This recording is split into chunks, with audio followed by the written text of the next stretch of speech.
Catherine, thanks, Kathy. Kia ora. So, tēnā koutou katoa, everybody. Are you ready to do some work? Let's put our heads together and have a think. So, the first topic that we'd love you to discuss in breakout rooms, you're going to be randomly assigned to breakout rooms. Some of those rooms may have some of us that are kaitiaki who wrote and have been championing the original plan. We may be in your groups, but we're just going to keep our mouths zipped because this is all about you and your thoughts and your feedback. So to help with the feedback from the discussion that you have, can you please choose a note taker in every group who is willing to just jot down the key thoughts and ideas that you have, who would be willing to speak back to us in a few moments with some of those ideas, and who will be able to type out a wee email and or scan what they've written and email it to Bevan. Um, so that it all can be collated and the kaitiaki can then reflect that in a final draft or a working draft of the plan. So you're going to have until 10:50 for our first bit of discussion. So good 25-minute meaty discussion. And the next slide is the one that you'll have with you in the room. So what we're wanting is your feedback, first of all, about the recommendations that the kaitiaki have brought to you today. What do you think about continuing to have an action plan that is in its broad intention and objectives exactly the same, but with a narrowed focus from 20 plus actions down to 4 key priority areas? So we want you to consider the strengths and the weaknesses of that approach. Give us your feedback, mull it over, and then we'll get you to feedback to us in a few minutes. So, ladies and gentlemen, please head off into your groups as you get randomized. Choose your note taker who will also be able to speak to us and get to it. Looking forward to hearing your thoughts.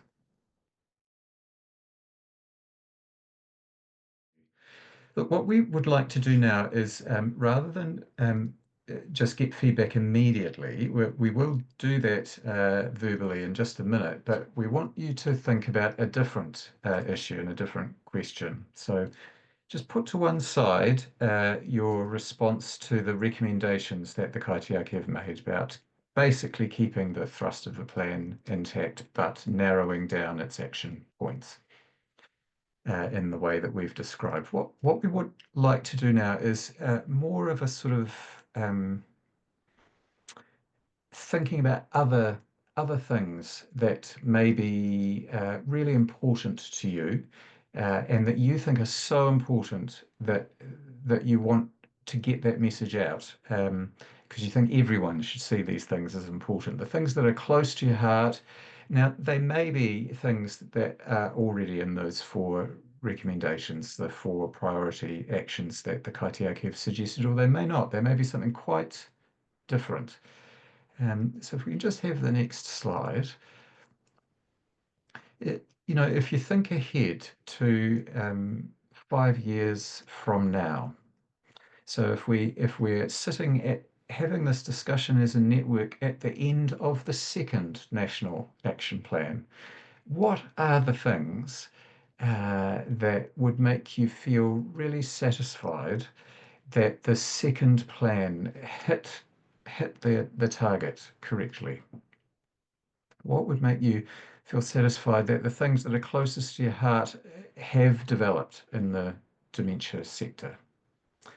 Now, I just see that some folks in the breakout rooms were unable to switch their microphones on and were therefore excluded from discussions. We really apologize for that. We'll do our very, very best to fix that problem for you. So just to those who were reduced to a listening role and couldn't contribute, we really apologize, but there will be other ways of giving you feedback. And I hope at the very least, given that little technical difficulty, that in hearing your colleagues' thoughts, that spurred some of your own thoughts out. But we will try and fix that problem for you in this next breakout room. So what we're going to do now is head back to exactly the same breakout room that you were in before. to continue your discussion, but now think more broadly. And I want to just remind you that Catherine and Kathy had already mentioned some other thoughts that the Kaitiaki group is mulling over, but they hadn't been elevated to the level of a recommendation to you guys yet. So the Kaitiaki wondered about, pretty important perhaps to write into the next action plan, that the governance system continues.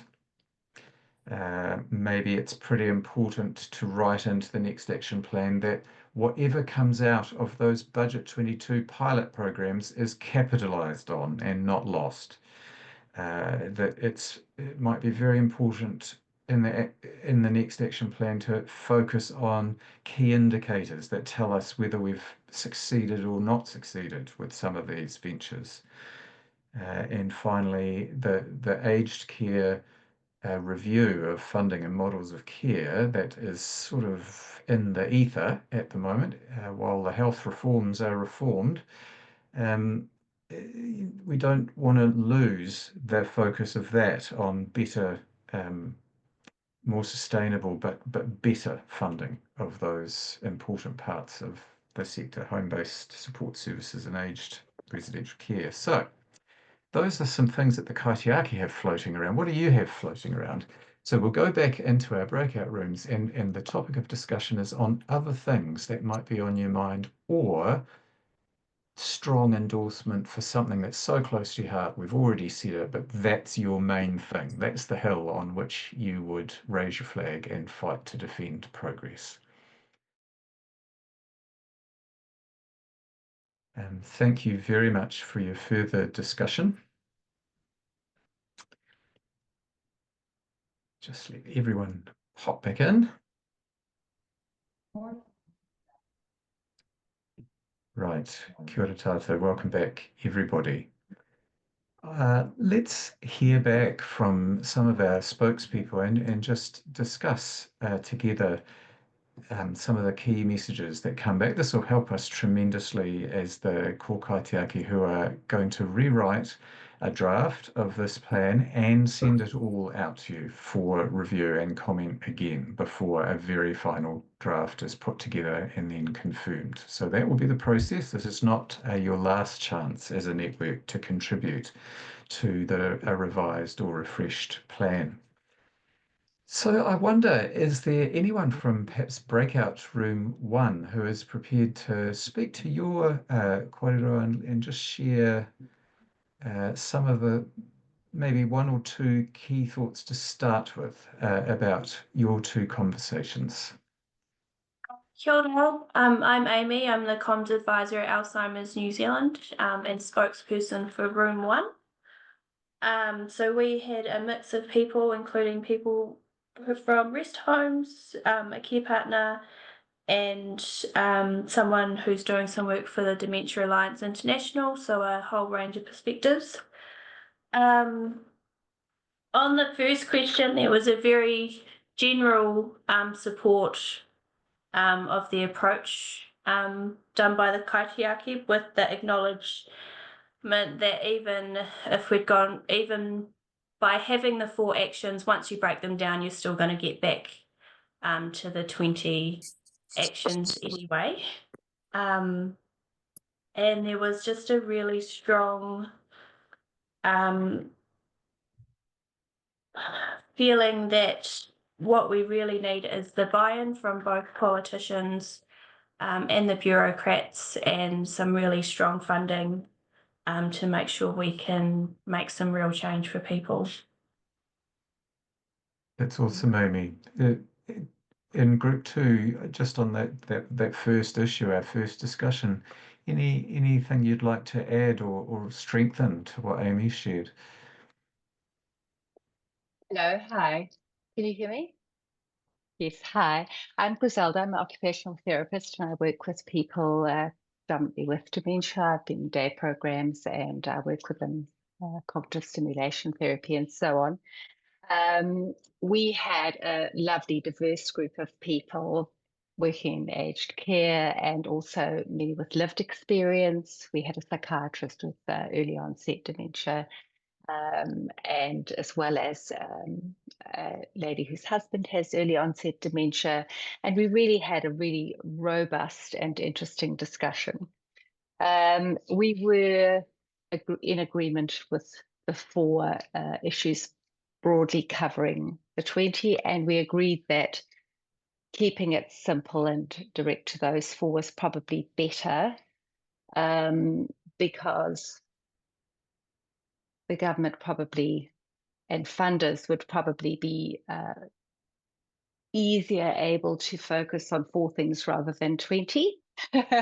And of those things, we looked at things that probably would be, sorry, let me just have a look here. Sorry, yeah, funding was a big issue. So we looked at funding, obviously, because these things are not things that can happen without it. So the KPIs, looking at what we can actually measure to put out in terms of funding. The things that were important to the group that we spoke of were things that like navigating the system. That seemed to be very difficult, as well as getting a good, easy, equitable access to a diagnosis. So one of the members of our group who has an early onset diagnosis, and it was very, very difficult to get that diagnosis. Long, protracted diagnosis, difficult to get, and then having she got very lucky and had a HIP who's actually on the call with us, who navigated the system for her. But most people had the feeling that there is no real clear navigation. So depending on where you live and which GP you go through, or in fact whether you diagnose through a GP or through another service, there is no clear system for how people with dementia. So this is really, really an important aspect for the caregivers as well as for people with dementia.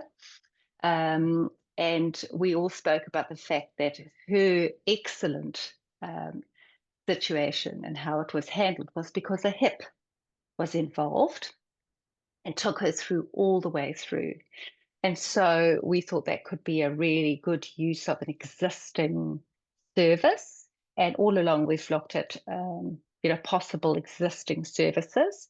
Day programs are another thing we looked at for being able to utilize existing programs, but we don't have enough, so the equitable access is important. Yeah, so that was from the first discussion we spoke about that. And then the die on the hill, are we talking about both? Living on the hill, living on the hill. Living on the hill. It wasn't dying on the hill, that's right. We said we won't die on the hill, but we will stick up a flag. And there were a couple of those. Funding was most, but within 1 year, each person having access to cognitive stimulation therapy. We know it was in the first one, but that would be fantastic. And using existing services, brain health programs from kindergarten. That was somebody's absolute on the hill. And shame. The idea and the experience of people living with dementia and the experience of shame, having that addressed socially and throughout, and how to be diagnosed earlier. So that was another thing. Yeah, so those were the sort of key issues. Different people had different things. Yeah, so an earlier diagnosis. On that note, one of the things that I did want to mention from my own research was, and I don't know if it's, sure many people know, but one of the things is if there's often people will fall more up to 4 years prior to a dementia diagnosis, and that's quite a recent meta-analysis. And so a lot of GPs That was another thing, that a lot of doctors don't always undergo specialist training, even GPs, and yet we do have an older population, quite a large and growing older population, and there's quite little knowledge. Yeah, so that sort of thing could help people to call that in. Yeah.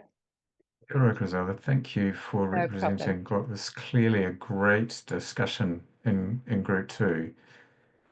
One of the things that will increasingly happen as we hear from you is some of the points will be the same, won't they? And by starting at 1 and 2, we're starting to clock up a number of thoughts, a number of different ideas. So as we go now to Group 3, please don't feel you need to say, yep, we agreed with this and we agreed with that and we agreed with the other. What other thoughts did you have, perhaps from your conversation in Group 3, that might lead us in a slightly different direction or add something new, some richness to what we're discussing? Who's from Group 3?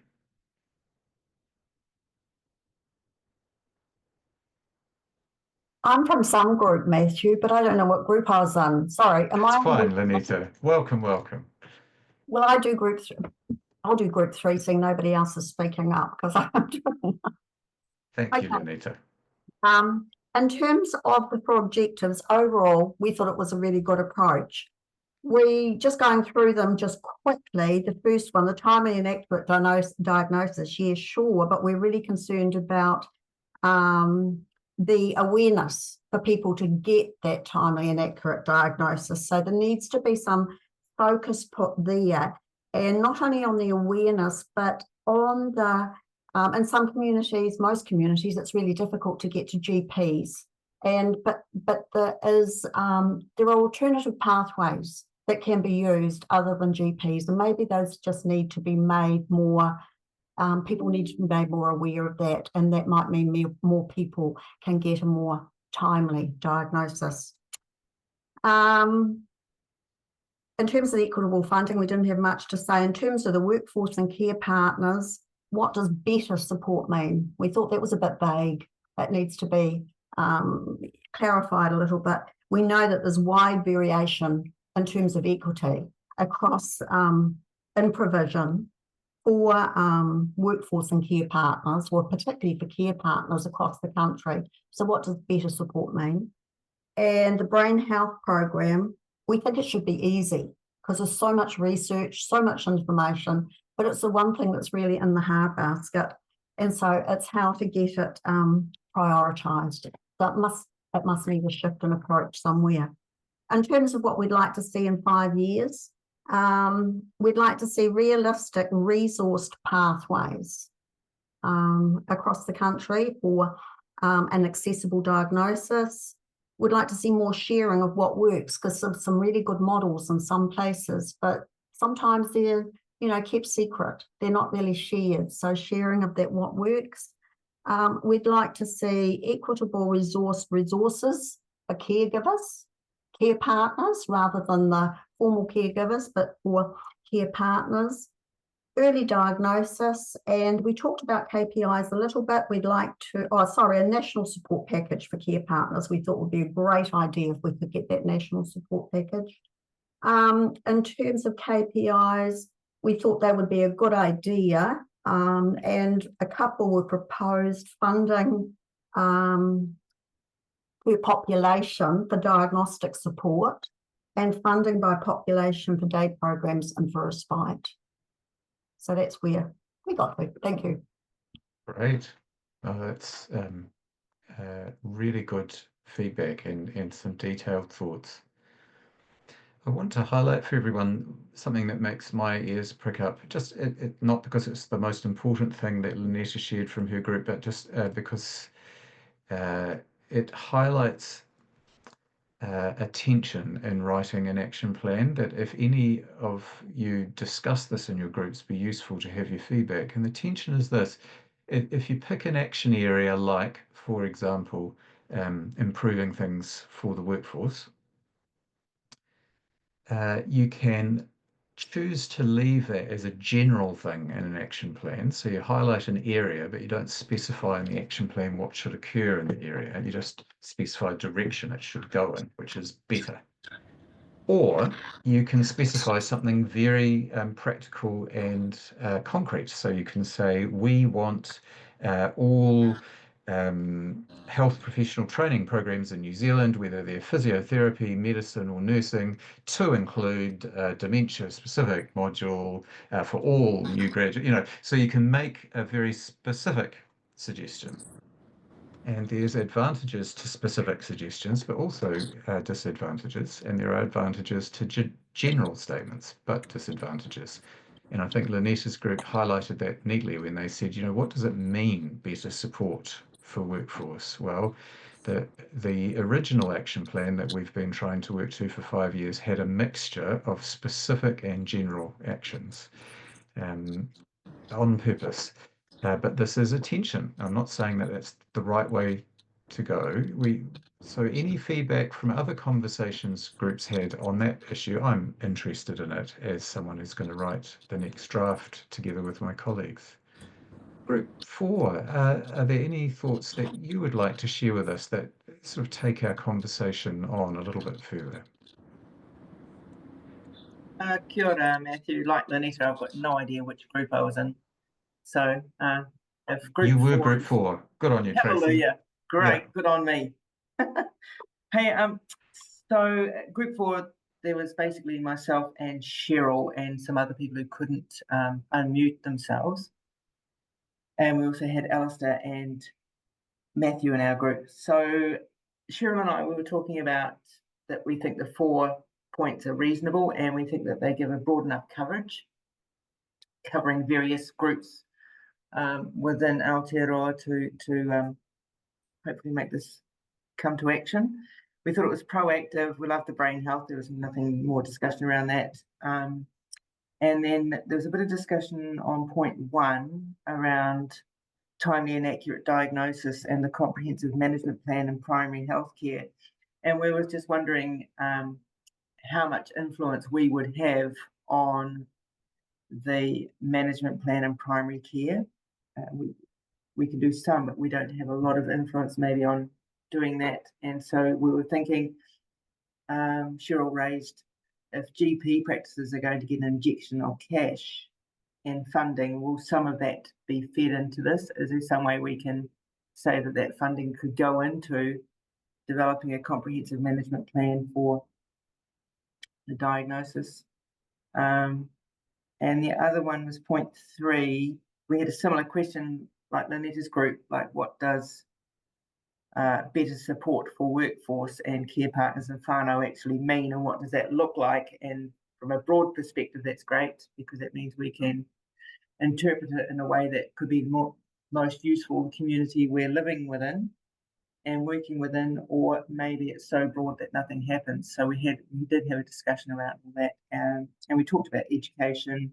Cheryl was saying that there's best sector standards being developed by Toi Te Waiora.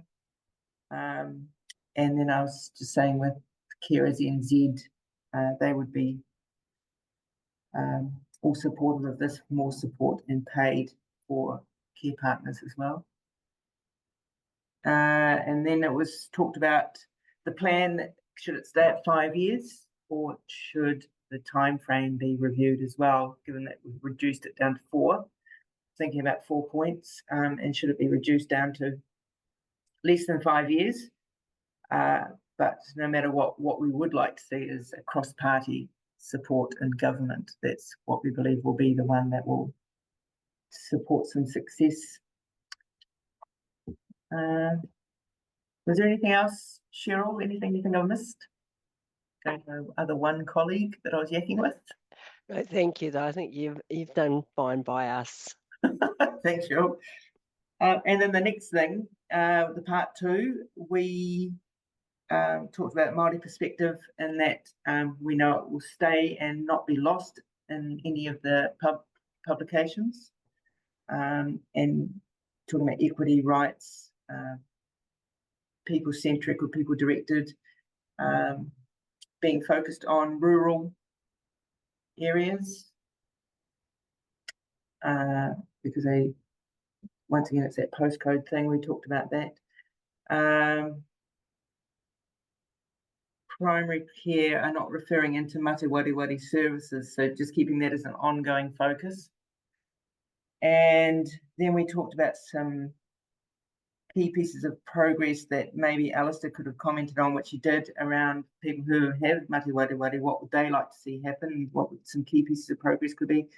And Alistair was saying continue to reduce the stigma and raise awareness and advocacy, and those are the main things, but certainly reduce the stigma. And we just felt if it was reducing stigma, that would feed nicely into the 4 points, like timely and accurate diagnosis. If the stigma was reduced, maybe primary care would feel more comfortable diagnosing.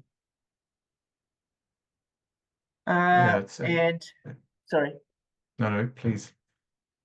And then we were saying also that it would send, we think it would send a definite message to government at the time if the plan did not acknowledge and support and mention the pilots, mate wari pilots that are continuing.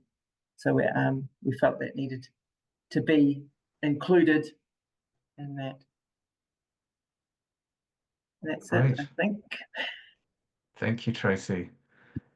One of the things, I mean, I'm sure you're all hearing the similarities, differences as well, but the similarities between the 4 groups' discussions so far. And one of the things that those last 2 groups are bringing up is this idea that when it comes to some of those 4 suggested or recommended priority actions that the kaitiaki have put before you, that they depend on other things that aren't mentioned but are equally important. You know, for example, Lanita sharing from her group about if you don't build awareness of dementia, you can have whatever diagnostic system you like, but some people won't turn up because they're not aware. Or what Tracy's just shared from Alistair, if the stigma is so high, you can have whatever diagnostic system you like, but people won't turn up because of stigma, or the clinicians involved won't diagnose, even though theoretically they could because of the stigma. So, you know, we're hearing how points that seem quite tidy are not so tidy. They depend on a whole system and a whole network. So it's great to be hearing that message come through. Is there a spokesperson for another group? Perhaps if you know your number, group 5, it doesn't matter. Is there someone? Yeah, Sarah. Welcome. Kia ora. I'm Sarah McCunney. I'm an aged care architect, and I'm here to speak on behalf of a lovely group of people, including people who live in Sydney, looking after people with looking after Mokopuna actually right now, but setting up Dementia Mate Wari support group in Sydney and doing a PhD. Myself, well, I've got my hat on today along with 2 of my colleagues from the Dementia Alliance International Environmental Design Special Interest Group. We've got someone sitting in for Carers New Zealand. We had Catherine Cooney, and we're an OT and a dementia advisor. So looking amongst other things at male carer support. So, you know, it becomes a bit of a muddle as we've got through all of this. Some of our concerns, I guess, are probably things that should probably be sitting in our, you know, in our 5 years hence. But I guess the trends that we talked about were that we think that it's realistic to have 4 achievable goals and not to have, you know, 20 action points. And there was an acknowledgement of this process that this Hui networking co-design process is really valuable and gives us real strength. So thank you from all of us for that opportunity. I think I'll probably go straight to the aspirations, the 5 years, because I think that captures everything else. So we were tried to make them quite measurable, but I will paraphrase them for today. So they were around education and destigmatization, a measurable improvement in carers' well-being, because it's currently declining. Brain health program rollout. In the education, we talked about education for medical professionals. We talked about defining what the primary care team is, and should that really, it needs to be more holistic. It's more than just the GPs. More carer support in terms of bookable respite stays, and that there's an equity issue around that, and that there's equity issues around things like accessing active brain daycare programs. There's not enough of them, and there's not enough of them around the country. Not enough support for people who've recently received a diagnosis, and potentially that part of that needs to sit in the medical area, that medical professionals need some education around that. And I have been advocating for the development of some environmental design guides for New Zealand, for not just for aged care, but what can we do to support people living at home with dementia? How can we make our libraries more dementia supportive? How can we improve our supermarket design? It's a big thing, but I think that Australia's just developed their national aged care design guide and principles, and that there's a real opportunity to do that in New Zealand, to co-design that with people with dementia Māori Wareware. Anyone from my group want to add anything I've missed?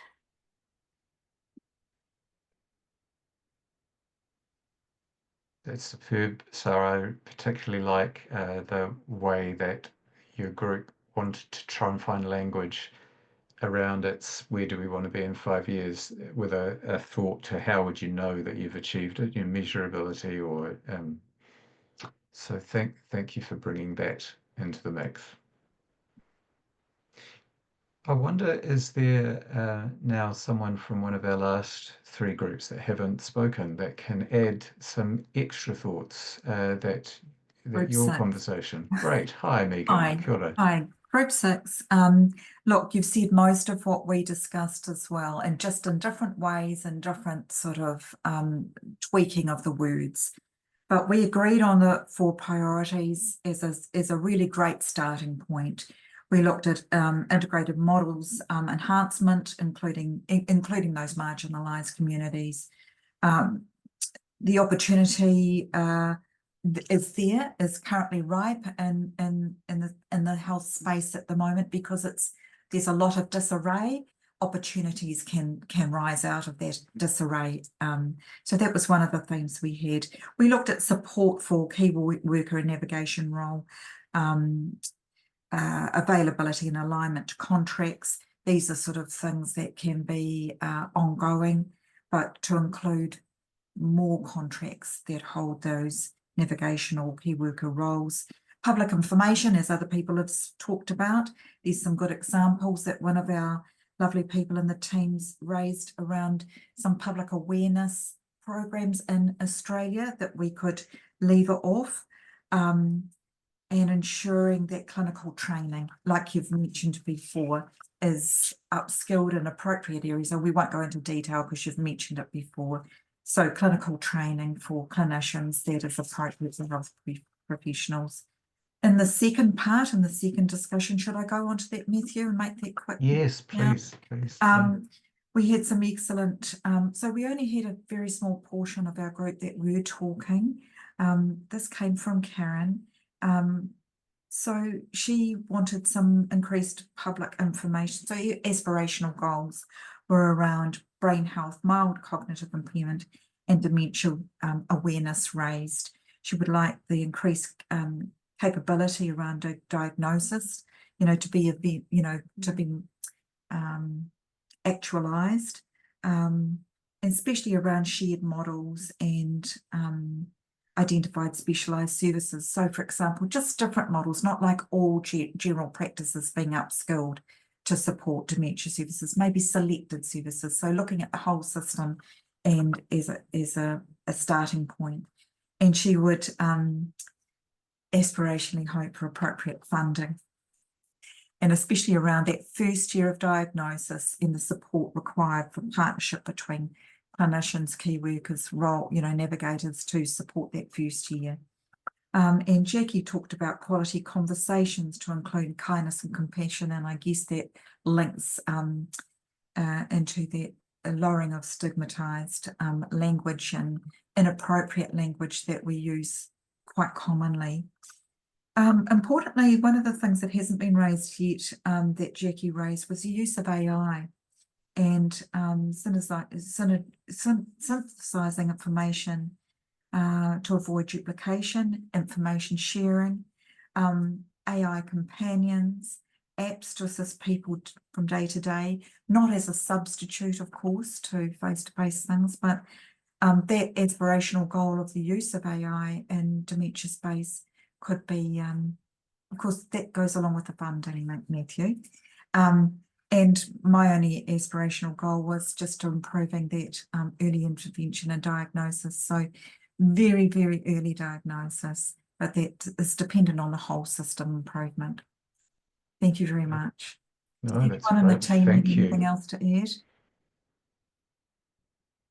Yeah, no, kia ora, thank you. I think that's great. It's, there's so many, let's look at it as a positive. Our sector, those of us that care about or live with dementia matawareware, we know that there's a vast array of possible improvements that could be made. And most of them are not that tricky. So let's look at it positively and say that, rather than say, oh my God, there's so much that we need to do. We can look at, there are many things that we could do that would actually improve things. What about group 7? What have you got to add, Koriro, that you'd like to feed in? Or indeed any other group that has not yet spoken? I'm Meg from Group 8. Sorry, I'm trying to get my camera on, but it doesn't like Zoom for some reason. I work with Dementia New Zealand as comm support. We had varying degrees of people being able to access their microphones and not, but of those that could was quite a variety of people, including a health improvement practitioner, community support, and an architect from Australia. Similar to the other groups, we had very similar feedback on the points. The addition that one of the team members thought that was missing was lifting the understanding and awareness of the community. That should be a separate point, and expanding that out. And talk through that educating of the broader community in terms of brain health and cognitive impairment. Particularly around what is normal cognitive changes that you would expect as an aging person versus dementia, and trying to get a broader understanding within the wider community of what that looks like. Somebody else suggested that we need to make sure that the mental health part of that is also addressed, because quite often that can be a similar journey. And of course, how do we address the waiting list to get people seen and assessed? We talked about similar with the barriers to that assessment and how important that is to identify those and how we improve that. That was probably more of the aspirational side of the conversation, is how do we get people to look after their brain health, and within that sort of the 5-year nirvana, if you like, that there would be those brain health programs available. One thing that I thought was interesting with the HIP conversation is that, of course, these are all funded through GP services, and they all seem to operate on slightly different models. So as someone else has already suggested, that we have already this government funding for this position within most GP practices, and where's the education program at that level, which could also be rolled out across the country. Pretty much a lot of the conversation was what's already been being discussed, Matthew. Right. Look, thank you, Megan. Sorry that we couldn't see you for that, but we could certainly hear about the yeah, that great discussion. And just I meant to say that there may be some people here with us today who don't know what this HIP business is. So health improvement practitioners are now a funded type of clinical service that is available through most, but not all, general practices in the country.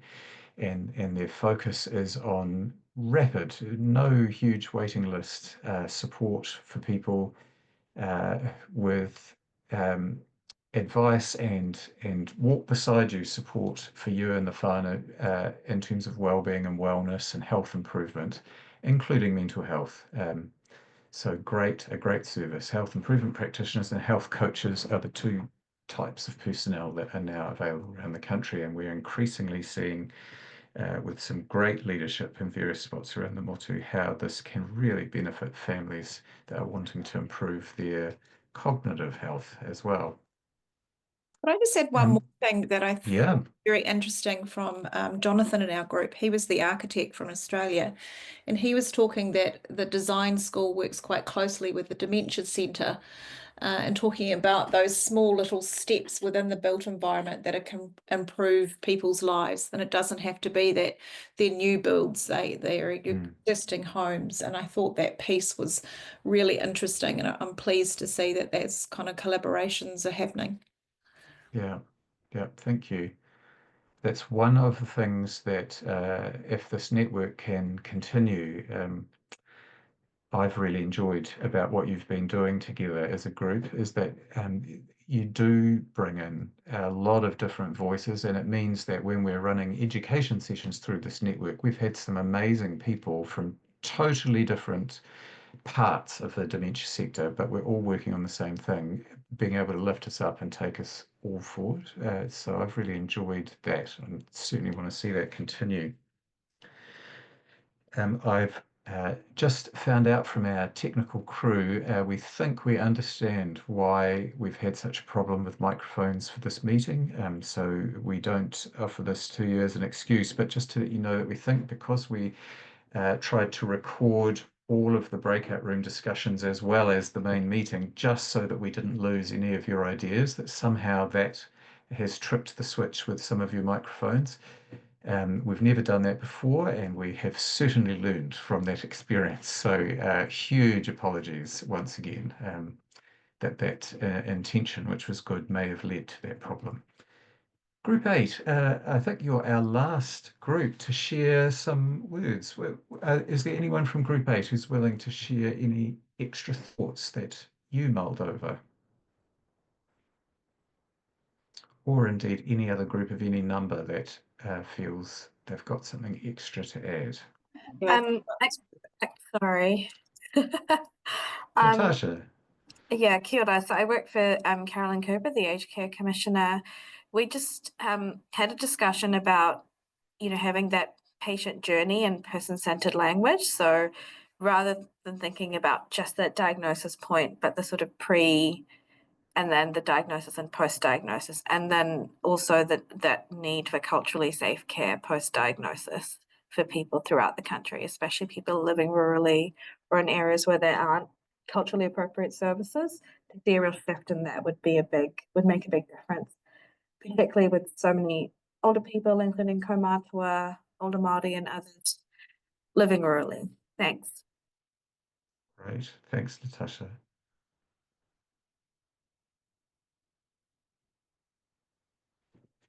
Oh, just in our closing minutes together before we hear from Teresa to wrap this up, I want to just highlight what for me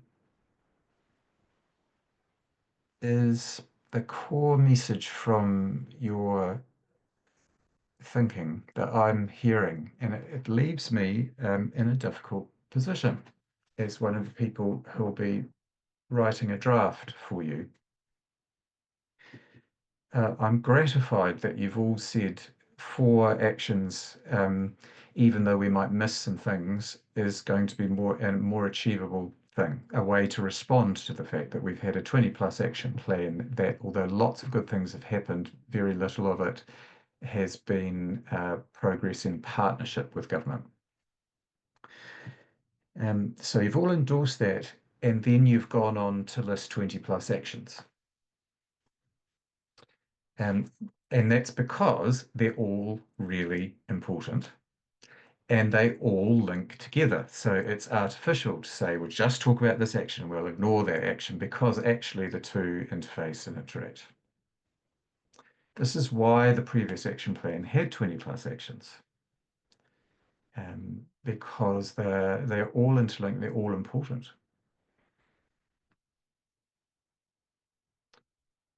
This is a difficulty, and the kaitiaki, I guess what we've heard from you all is that, yeah, this is a difficulty. And so we need to wrestle with that again. Some quite creative ways have been suggested of how a narrowing of focus without a narrowing of progress is possible. So I'm hearing some interesting ways forward from what some of you have said, but I just want to highlight that as a listener, I've really taken that out, that yes, pragmatism is important, and yet, so that's where I'm sitting. And I want to thank you from the bottom of my heart for your expertise and the aroha that you bring to your work, and the depth of experience and the wisdom that you bring to living with dementia and living with people in your families and whānau that have dementia. This is why this network and its ownership of a new action plan is crucial. So with that in mind, I'd like to now hand you back to the chair of the Dementia Leadership Group, Teresa Wall, to sort of summarise next steps and wrap up our hui for us. Thank you, Teresa. Matthew, excuse me, could I just jump in really quickly and be very cheeky just before you go ahead and wrap up? And just an observation from the Irish point of view here, but also as a representative of the Dementia Alliance International, and just the point you're making there about the numbers of topics, and how you don't really want to splinter those, but you made a very good point earlier on about some kind of cross-cutting or underpinning issues, and I'd just like, before you wrap up, just to reiterate that point about the built environment piece. And I know it has been raised by Sarah and some of our other colleagues there, and just to say that Dementia Alliance International will be very supportive of the plan going forward, and offer any assistance that we can in terms of bringing our kind of international expertise in that area to the plan. So please feel free to reach out to us. We'd be really happy to support you, and particularly through Sarah, who has boots on the ground, so to speak. So apologies for hijacking you there, but I just thought I'd jump in with that.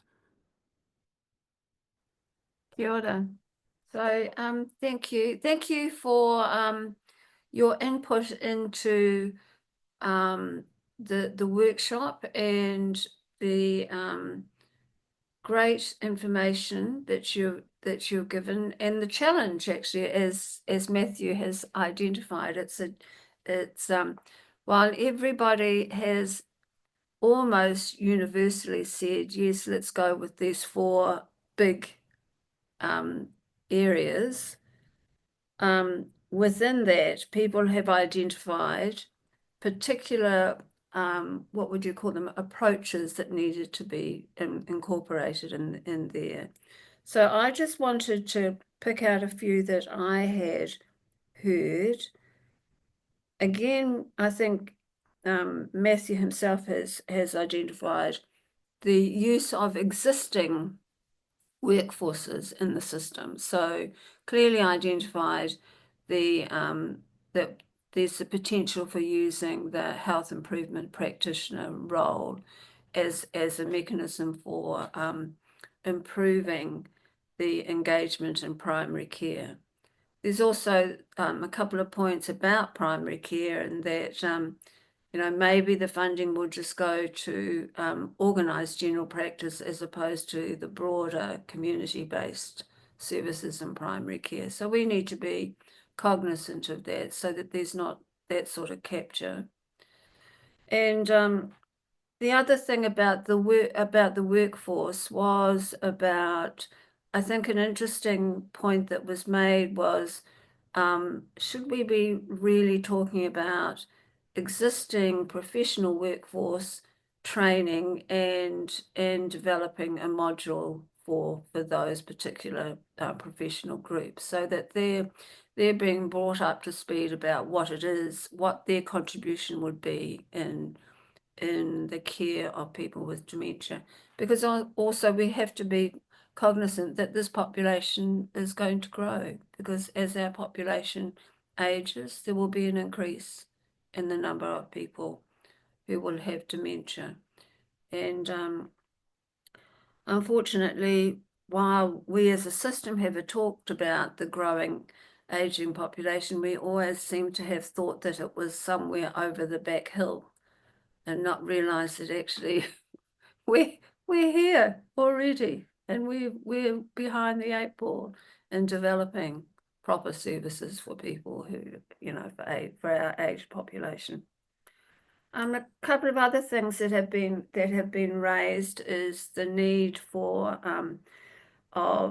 evaluation, and I think picking up on the point that Catherine has brought up, that the sort of foundational things that we need to consider about having good measures and indicators in the system. There's the couple of other important bits that people have brought up was about the importance of brain health, and that it is something that doesn't happen. We shouldn't be leaving the conversation about brain health up until the point at which it becomes an issue. We should actually be talking to children, their parents, all the things that we need to do over our life course to protect our brains. And there's a lot of information that we need to be using. The other thing that's been very clearly stated is the need to address stigmatism and stigma for people with dementia. Certainly, we know that in different population groups, it's a major problem for them accessing services. And I think that there's a general uninformed view that this is a natural process of aging. We need to be aspirational in what we're trying to do with these 4 big focus areas, and as we've heard, need to think about funding and be very focused on building on the evidence that we have, our evidence-based programs, and not to forget the very significant work that the sector has been involved in developing and improving services in the sector. So those are the things that I've heard, and I know that the Kaitiaki group, Matthew, Shireen, Kathy Cooney, and Catherine will have heard other things as well, and will have captured that. So what we will do, what will Shireen and her team, Bevan and Susan, will be doing, will be looking at the collation of your feedback, and that'll be completed, very shortly, and there'll be a discussion about how to feedback to you. Then there's going to be drafting by the Kaitiaki group, Alzheimer's New Zealand, the Dementia Foundation, Dementia New Zealand, and the Rōpū Mate Wareware. There'll be widespread consultation towards the middle of the year with you guys, again, the network, but also with the Kaitiaki groups networks And particularly, we need to engage with Pacific and Asian populations as well. And we're working towards having a September end date. And this is purposeful because, of course, we've got election year next year, and we need to be able to inform the current government, but we also need to provide our thinking in the new action plan, the refreshed action plan, to inform all the political parties as we go into election year, because of course everybody will be very concerned about what's going to happen in the coming year. So with that, we are 2 minutes away from an end. So I'll just close up with karakia, and once again, on behalf of the Kaitiaki group, want to really thank you all for your generosity and the way in which you've embraced this discussion, and how you've provided us with some really very concrete things that we need to collectively take into account as we develop the refreshed action plan. So kia ora. Unuhia, unuhia, unuhia ki te uru tapunui. Kia wātia, kia māma, te ngākau te tinana, te wairua I te ara tangata. Koia rā e rongo, whakairia ki rongo, kia tina, hui e, tā ki e, ka kite.